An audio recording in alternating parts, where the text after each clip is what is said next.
Hello English learners, welcome back to the channel. Today we are going to learn English through a story, a small story. ಇವತ್ತು English ಅನ್ನ ನಾವು ಒಂದು small story ಮೂಲಕ ಕಲಿಯೋಕೆ ಹೋಗ್ತಾ ಇದ್ದೀವಿ.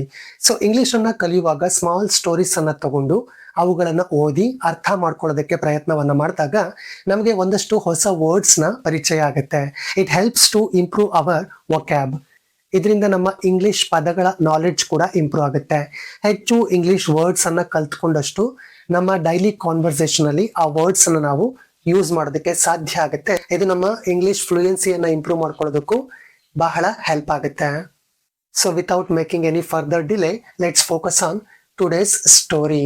Story name the clever rabbit. Clever rabbit. Clever ಅಂದ್ರೆ ಚತುರ, ಚತುರ. ಸೊ ಡಿಫಿಕಲ್ಟ್ ಸಿಚುವೇಶನ್ಸ್ ಅಲ್ಲಿ, ಕ್ರಿಟಿಕಲ್ ಕಂಡೀಷನ್ಸ್ ಅಲ್ಲಿ ಕೂಡ ಸಿಚುವೇಶನ್ ಅನ್ನ ಕೂಲ್ ಆಗಿ ಹ್ಯಾಂಡಲ್ ಮಾಡುವಂತಹ ಎಬಿಲಿಟಿ ಇರೋ ಪರ್ಸನ್ಗೆ ನಾವು ಕ್ಲೆವರ್ ಅಂತ ಹೇಳ್ತೀವಿ. And here in this story, who is clever means it is the rabbit. Rabbit ಅಂದ್ರೆ ಮೊಲ ಅಂತ ನಿಮಗೆ ಗೊತ್ತಿದೆ. ಈ ಸ್ಟೋರಿಯಲ್ಲಿ ಚತುರ ಯಾರು ಅನ್ನೋದಾದ್ರೆ ರ್ಯಾಬಿಟ್, ದ ಕ್ಲೆವರ್ ರ್ಯಾಬಿಟ್. ಈಗ ಸ್ಟೋರಿ ನೋಡೋಣ. ಒನ್ಸ್ ಅಪಾನ್ ಅ ಟೈಮ್. ಒನ್ಸ್ ಅಪಾನ್ ಅ ಟೈಮ್. ಸೊ ಕನ್ನಡದಲ್ಲಿ ನಾವು ಹಳೆಯ ಕಥೆಗಳನ್ನ ಹೇಳುವಾಗ ಒಂದಾನೊಂದು ಕಾಲದಲ್ಲಿ ಒಬ್ಬ ರಾಜ ಇದ್ದ ಅಂತ ಯಾವ ರೀತಿ ಹೇಳ್ತೀವೋ ಅದೇ ತರ ಇಂಗ್ಲಿಷ್ ನಾವು ಹಳೆಯ ಕಥೆಯೊಂದನ್ನ ಹೇಳ್ತಾ ಇದ್ದೀವಿ ಅಂದಾಗ ಒನ್ಸ್ ಅಪಾನ್ ಎ ಟೈಮ್ ಅಂತ ಸ್ಟಾರ್ಟ್ ಮಾಡ್ಕೊಳ್ತೀವಿ. ಇಟ್ ಮೀನ್ಸ್ ಒಂದಾನೊಂದು ಕಾಲದಲ್ಲಿ. Once upon A time in a dense forest. ಒಂದಾನೊಂದು ಕಾಲದಲ್ಲಿ ಒಂದು ದಟ್ಟ ಕಾಡಿನಲ್ಲಿ.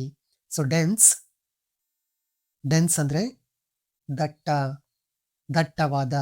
ಫಾರೆಸ್ಟ್ ಕಾಡು, ಅರಣ್ಯ. So in a dense forest, ದಟ್ಟವಾದ ಅರಣ್ಯದಲ್ಲಿ, ದಟ್ಟವಾದ ಕಾಡಿನಲ್ಲಿ. There lived a clever rabbit. There ಅಲ್ಲಿ. ಇಂಗ್ಲಿಷ್ ಅಲ್ಲಿ ಇನ್ನೊಂದು ದೇರ್ ಇದೆ, THEIR. ಈ ದೇರ್ ಅಂದ್ರೆ ಅವರ ಅನ್ನೋ ಮೀನಿಂಗ್ ಅನ್ನ ಕೊಡುತ್ತೆ. ಸೊ ಇಲ್ಲಿ ದೇರ್ ಅಲ್ಲಿ, ಎಲ್ಲಿ? In a dense forest. ಇಲ್ಲಿ ಅಲ್ಲಿ ಅನ್ನೋದು ಏನನ್ನ ತೋರಿಸುತ್ತೆ? A dense forest where the rabbit, the clever rabbit lived. Lived, it is the past form of live. Live ಅಂದ್ರೆ ವಾಸಿಸು. ಲೀವ್ ಅಂದ್ರೆ ವಾಸಿಸು, ಲೀವ್ಡ್ ವಾಸಿಸುತ್ತಿತ್ತು. ಸೊ ಒಂದು ಡೆನ್ಸ್ ಫಾರೆಸ್ಟ್ ಅಲ್ಲಿ ಒಂದು ಕ್ಲೆವರ್ ರ್ಯಾಬಿಟ್ ವಾಸ ಮಾಡ್ತಿತ್ತು. ಒನ್ ಡೇ, ಒಂದು ದಿನ, ಅ ಹಂಗ್ರಿ ಲಯನ್. ಹಂಗ್ರಿ ಮೀನ್ಸ್ ಹಸಿವು. ಹಂಗ್ರಿ ಮೀನ್ಸ್ ಹಸಿವು. ಒಂದು ಹಸಿದ ಸಿಂಹ, ಲಯನ್ ಸಿಂಹ. Came to the forest. Came, it is the past form of come.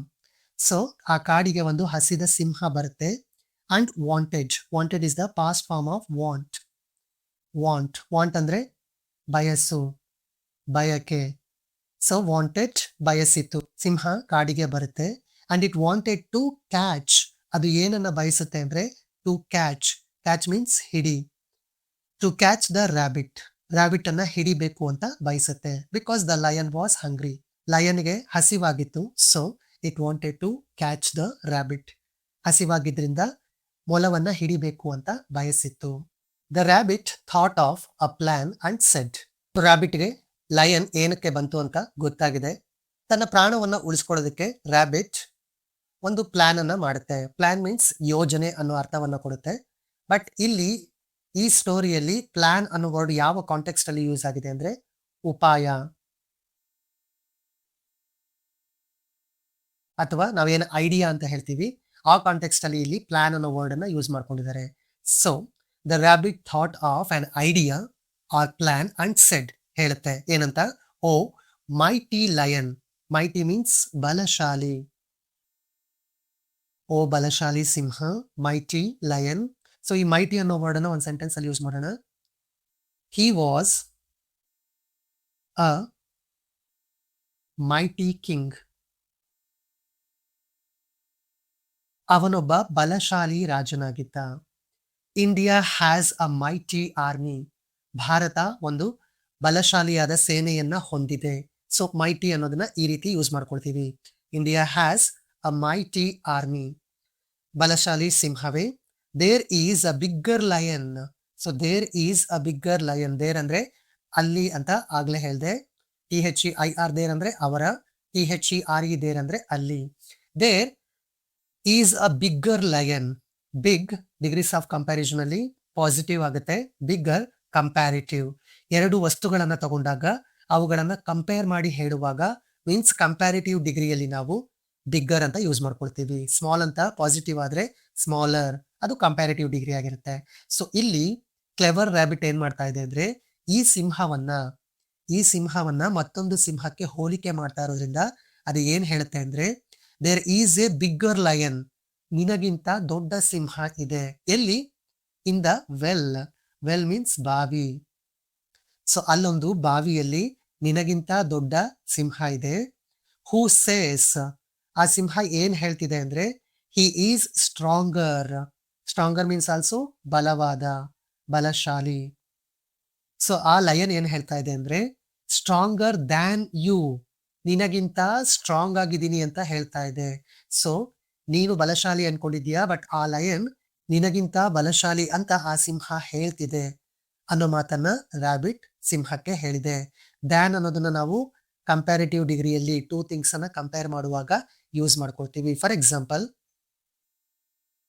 This book is better than that. This book is better than that, ಈ ಪುಸ್ತಕ ಅದಕ್ಕಿಂತ ಉತ್ತಮವಾಗಿದೆ.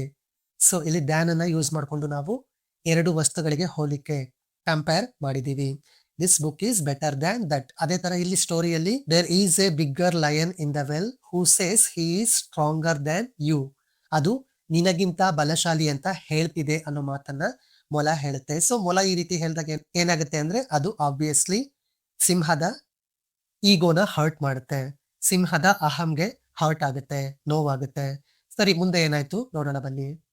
After listening to the rabbit ಹೇಳಿದ ಮಾತನ್ನ ಕೇಳಿದ್ಮೇಲೆ the lion looked into means ಒಳಗೆ ನೋಡುವುದು.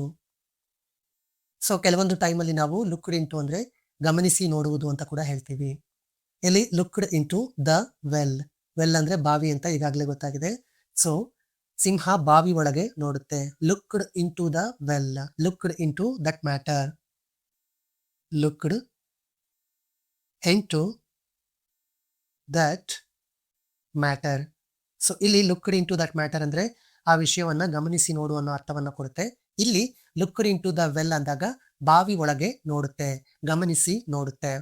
And saw his own reflection, saw it is the past form of see ಅಂದ್ರೆ ನೋಡು. ಇಲ್ಲಿ ಸಾ, ಲಯನ್ ಸಾ, ಸಿಂಹ ನೋಡಿತು ಏನನ್ನ?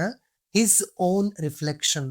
ಓನ್ ಅಂದ್ರೆ ತನ್ನ, ಸ್ವಂತ, ಹೀಗೆ ಎರಡು ಮೀನಿಂಗ್ ಅಲ್ಲಿ ಯೂಸ್ ಮಾಡ್ತೀವಿ. ಇಲ್ಲಿ ಓನ್ ಅಂದ್ರೆ ತನ್ನ, ತನ್ನದೇ, ರಿಫ್ಲೆಕ್ಷನ್ ಪ್ರತಿಬಿಂಬ, ತನ್ನದೇ ಪ್ರತಿಬಿಂಬವನ್ನ ಬಾವಿಯ ನೀರಲ್ಲಿ ನೋಡುತ್ತೆ.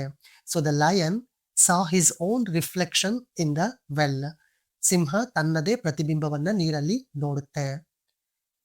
Thinking it was another lion. So ಆ ರಿಫ್ಲೆಕ್ಷನ್ ಅನ್ನ ನೋಡಿ ಅದು ತಾನೇ ಅಂತ ಲಯನ್ಗೆ ಗೊತ್ತಾಗೋದಿಲ್ಲ. The lion thought it was another lion. So the lion thought, ಅದೇನಂತ ಅನ್ಕೊಳ್ಳುತ್ತೆ ಅಂದ್ರೆ ಅನದರ್, ಮತ್ತೊಂದು, ಬಾವಿ ಒಳಗಡೆ ಮತ್ತೊಂದು ಸಿಂಹ ಇದೆ ಅಂತ ಅನ್ಕೊಂಡ್ಬಿಡುತ್ತೆ. And then he roared is the past form of roar ಅಂದ್ರೆ ಘರ್ಜಿಸು. ಸೊ ಸಿಂಹ ಜೋರಾಗಿ ಘರ್ಜನೆಯನ್ನ ಮಾಡುತ್ತೆ. And then jumped into fight, ಅದಾದ್ಮೇಲೆ ಜಂಪ್ ಅಂದ್ರೆ ಧುಮುಕು. ಜಂಪ್ಡ್ ಇಂಟು ಫೈಟ್ ಅಂದ್ರೆ ಹೋರಾಟ.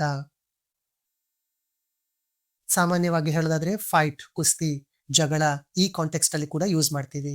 ಸೊ ಇಲ್ಲಿ ಬಾವಿಯೊಳಗೆ ಇನ್ನೊಂದು ಸಿಂಹ ಇದೆ ಅಂತ ಕನ್ಫ್ಯೂಸ್ ಮಾಡಿಕೊಂಡು ಸಿಂಹ ಬಾವಿಯೊಳಕ್ಕೆ ಧುಮುಕ್ ಬಿಡುತ್ತೆ. The lion jumped into the well to fight with the another lion, but actually it was not another lion, it was his own reflection. ಬಾವಿಯಲ್ಲಿ ಇದ್ದಿದ್ದು ಮತ್ತೊಂದು ಸಿಂಹ ಅಲ್ಲ, ಅದು ಅದರದ್ದೇ ಪ್ರತಿಬಿಂಬ ಆಗಿತ್ತು. ಲಯನ್ ಬಾವಿ ಒಳಗಡೆ ಧುಮುಕ್ ಬಿಡುತ್ತೆ. ಅದಾದ್ಮೇಲೆ ದ ಕ್ಲೆವರ್ ರ್ಯಾಬಿಟ್, ಚತುರ ಮೊಲ, ಹಾಪ್ಡ್ ಅವೇ ಸೇಫ್ಲಿ. ಹಾಪ್ಡ್ ಮೀನ್ಸ್ ಜಿಗಿದು, ಅವೇ ಮೀನ್ಸ್ ದೂರ. ಸೊ ಬಹಳ ಖುಷಿಯಿಂದ ಹ್ಯಾಪಿಯಾಗಿ ಜಿಗಿದು ಅಲ್ಲಿಂದ ದೂರ ಹೋಗುತ್ತೆ. ಯಾವ ರೀತಿ ಹೋಗುತ್ತೆ? ಸೇಫ್ಲಿ, ಸುರಕ್ಷಿತವಾಗಿ. ಸೊ ರ್ಯಾಬಿಟ್ ತನ್ನ ಕ್ಲೆವರ್ನೆಸ್ ಇಂದ ತನಗೆ ಎದುರಾದ ಡೇಂಜರ್ ಅನ್ನ ಎದುರಿಸಿ ಬಹಳ ಸೇಫ್ ಆಗಿ ಅಲ್ಲಿಂದ ಹೊರಟು ಹೋಗುತ್ತೆ.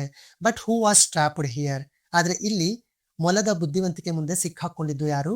The lion. The lion was trapped in the well and the lion who jumped in to the well. ಬಾವಿ ಒಳಗೆ ಧುಮುಕದಂತಹ ಸಿಂಹ ಆ ಬಾವಿಯಲ್ಲೇ ಸಿಕ್ಕಿ ಬಿದ್ದೋಯ್ತು, ಆ ಬಾವಿಯಲ್ಲೇ ಸಿಕ್ಕಿ ಹಾಕಿಕೊಳ್ತು. ಟ್ರಾಪ್ಡ್ ಮೀನ್ಸ್ ಸಿಕ್ಕಿ ಬೀಳೋದು. So here the lion was trapped in the well and then the story ends. ಇಲ್ಲಿಗೆ story ಮುಗಿಯುತ್ತೆ. ದಿ ಎಂಡ್ ಮೀನ್ಸ್ ಮುಕ್ತಾಯ. ಲಾಸ್ಟಲ್ಲಿ 3 ಕ್ವಶನ್ಸ್. ಇದಕ್ಕೆ ಆನ್ಸರ್ ಅನ್ನ ಇಂಗ್ಲಿಷ್ ಅಲ್ಲಿ ಕಾಮೆಂಟ್ ಮಾಡಿ. First one, where was the rabbit living? ಮೊಲ ಎಲ್ಲಿ ವಾಸಿಸುತ್ತಿತ್ತು? Who wanted to catch the rabbit? Rabbit ಅನ್ನ ಯಾರು ಹಿಡಿಬೇಕು ಅಂತ ಇದ್ರು? What did the lion see in the well? ಲಯನ್ ಬಾವಿಯಲ್ಲಿ ಏನನ್ನ ನೋಡಿತು? ಸೊ ಇವು ಮೂರಕ್ಕೂ ಕೂಡ ಇಂಗ್ಲಿಷ್ ಅಲ್ಲಿ ಆನ್ಸರ್ ಅನ್ನ ಕಾಮೆಂಟ್. ಈ ವಿಡಿಯೋ ನಿಮಗೆ ಯೂಸ್ಫುಲ್ ಅನ್ಸಿದ್ರೆ like this video and share this video. If you are watching my videos for the first time, then don't forget to subscribe my YouTube channel. Thank you.